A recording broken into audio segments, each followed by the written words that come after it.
اهلا بحضراتكم. هنتكلم النهارده كده بشكل مبسط ومختصر عن الكومبوننتس بتاعت جهاز الميكانيكال فنتيليشن. طبعا في انواع مختلفه من اجهزه الميكانيكال فنتيليشن، ولكن في النهايه هي بتتكون من نفس الاجزاء الاساسيه اللي احنا هنتكلم عليها. اول حاجه في جهاز الفنتيليتور هو الشاشه بتاعته. الشاشه بتاعته ديت بتعرض الاعدادات اللي انت ظابط عليها الجهاز، وبتوريك الداتا اللي جايه من العيان بناء على هذه الاعدادات ديت انت بتظبطها منين؟ هتلاقي كده تحت الشاشه على حسب نوع الجهاز اللي عندك، او ممكن يكون الشاشه اللي عندك تاتش، فبيبقى في زراير معينه انت من خلالها بتظبط الاعدادات او السيتنجز اللي انت عايز تحط عليها العيان. كمان من الاجزاء بتاعه جهاز الفنتيليتور حاجه اسمها هيوميديفاير. طبعا وظيفه الهيوميديفاير ان هو يرطب الهواء وانه يخليه وورم، لان طبعا لو العيان اتنفس الهواء وهو دراي وكول ممكن يحصل كومبليكيشنز. بعد كده زي ما احنا شايفين في عندنا انبوبتين طوال طالعين من الفنتيليتور، واحده فيهم بتاخد الهواء من الفنتيليتور بتوصله للعيان، وديت بنسميها انسبيراتوري لمب. والانبوبه الثانيه بتاخد الهواء من العيان ترجعه للفنتيليتور، وديت بنسميها اكسبيراتوري لمب. يعني انبوبه بتودي الهواء للعيان كانها بتعمل انسبيريشن، وانبوبه بتاخد الهواء اللي العيان بيعمل له اكسبيريشن بترجعه تاني للفنتيليتور. طبعا الانبوبتين دولت بيبقوا متوصلين بجهاز الفنتيليتور، وبعدين بيتقابلوا مع بعض وبيتوصلوا في الاخر بالاندوتراكيال تيوب، والاندوتراكيال تيوب هتدخل في البيشنت. تعالوا نشوف فيديو على الطبيعة يشرح الأجزاء والوصلات اللي احنا اتكلمنا عليها. الفنتيليتور زي ما احنا شايفينه بيبقى كده اهو، تمام. المفروض ان هو بيبقى متعقم او مغسول كويس، وبيبقى فيه كفرد ببلاستيك كده، وبعد كده بنشيله. بنجيب الوصلات اللي هي الخاصه، ودي احنا لو هنتكلم على الادلت هتبقى هي نوع واحد من الوصلات زي كده اهو، تمام. اول حاجه، اول خطوه بنبتدي نوصل الوصلات دي زي ما احنا اتفقنا. هو الفنتيليتور بيعمل ايه؟ الفنتيليتور بيدي انسبيريشن للعيان، والعيان بيخرج الاكسبيريشن باسيف، يعني هو بيدي اكتيف انسبيريشن والاكسبيريشن بيبقى باسيف. فلازم يبقى في شانل بيخرج منها الايه، الهواء اللي هيعمل انسبيريشن للعيان.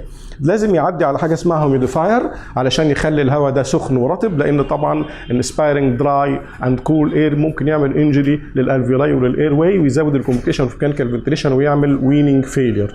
فبنوصل الوصلات بالطريقه كده بالظبط. اول حاجه ادي المخرج. طبعا الفنتيليتورز بيبقى فيها بعض الفلاتر برضو عشان انفكشن كنترول، فادي بالظبط كده اهو. المفروض الحاجات دي تبقى جديده لما هوصل عيان. ادي المخرج اللي بيدخل للبيشنت، تمام. ادي المخرج اهو، فبنوصل فيه حاجه اسمها انسبيراتوري فلتر، بيتوصل كده. دايما وانا بوصل الوصلات لازم تبقى فيتد سكيورلي علشان ما يبقاش فيه ليك، لان طبعا اي ليك ممكن يبقى هازاردس للبيشنت. فادي اول حاجه بنوصل هذا الفلتر، وبعدين بنوصله كده الهواء خارج. لازم يعدي الاول على الهيوميديفاير اهو، تمام كده، عدى على الهيوميديفاير، وبعدين بيخرج من الهيوميديفاير كده اهو بالظبط كده بهذه الوصله، تمام. ده طبعا فيه وصلتين، واحده للانسبيريشن واحده للاكسبيريشن.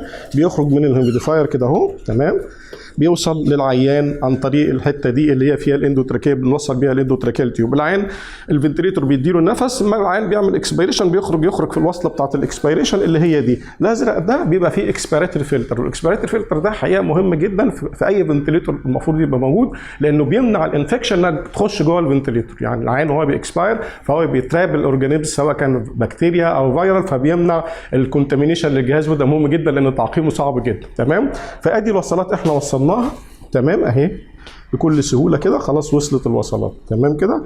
طيب اول خطوه بعملها بروح موصل، بعد ما وصلنا يبقى اول خطوه بوصل الوصلات صح. بشوف الانسبيريشن لازم يعدي على الهوميديفاير ده، وبعدين بعد كده الاكسبيراتوري لمب لازم يخش في الاكسبيراتوري لمب بتاع الفنتيليتور. طبعا الفنتيليتورز كلها نفس الفكره، يعني محدش يتلخبط ان انا مثلا عملت على ده ويجي يشوف فنتيليتور شكله تاني، هو بس زي ما ده مثلا هيبقى نفس الكلام، هيبقى برضه لازم في مخرج للانسبيريشن وفي حته للاكسبيريشن، وهتلاقي مكان الفلاتر موجود. الوصلات هي تيبيكال في كل الفنتيليتورز، فما فيش مشكله خالص. يعني كل زي ما تشوف اي جهاز مثلا ما يبقى الزرار هنا بيبقى هنا، انما هو في الاخر هتعرفوه، تمام. بعد ما وصلنا الوصلات هنبتدي نوصل وصله، هو بيبقى جاي معاه وصلتين، وصله للاير اللي هو الكومبريسد اير، ووصله للاكسجين، عشان الاثنين بيحصل لهم ميكسنج جوه الفنتليتور ويديني الاكسجين كونسنتريشن اللي انا عايزه اللي هيوصل للعيان. تمام كده؟ فانا بوصل الوصلتين دول، بوصل فيشه الكهرباء. تمام؟ والفيشه دي زي ما احنا شايفين فيها فيشتين، فيشه للهيوميديفاير ده وفيشه للفنتليتور. تمام؟ لازم الاثنين يكونوا واصلين. تمام؟ وإلى اللقاء في الدرس القادم.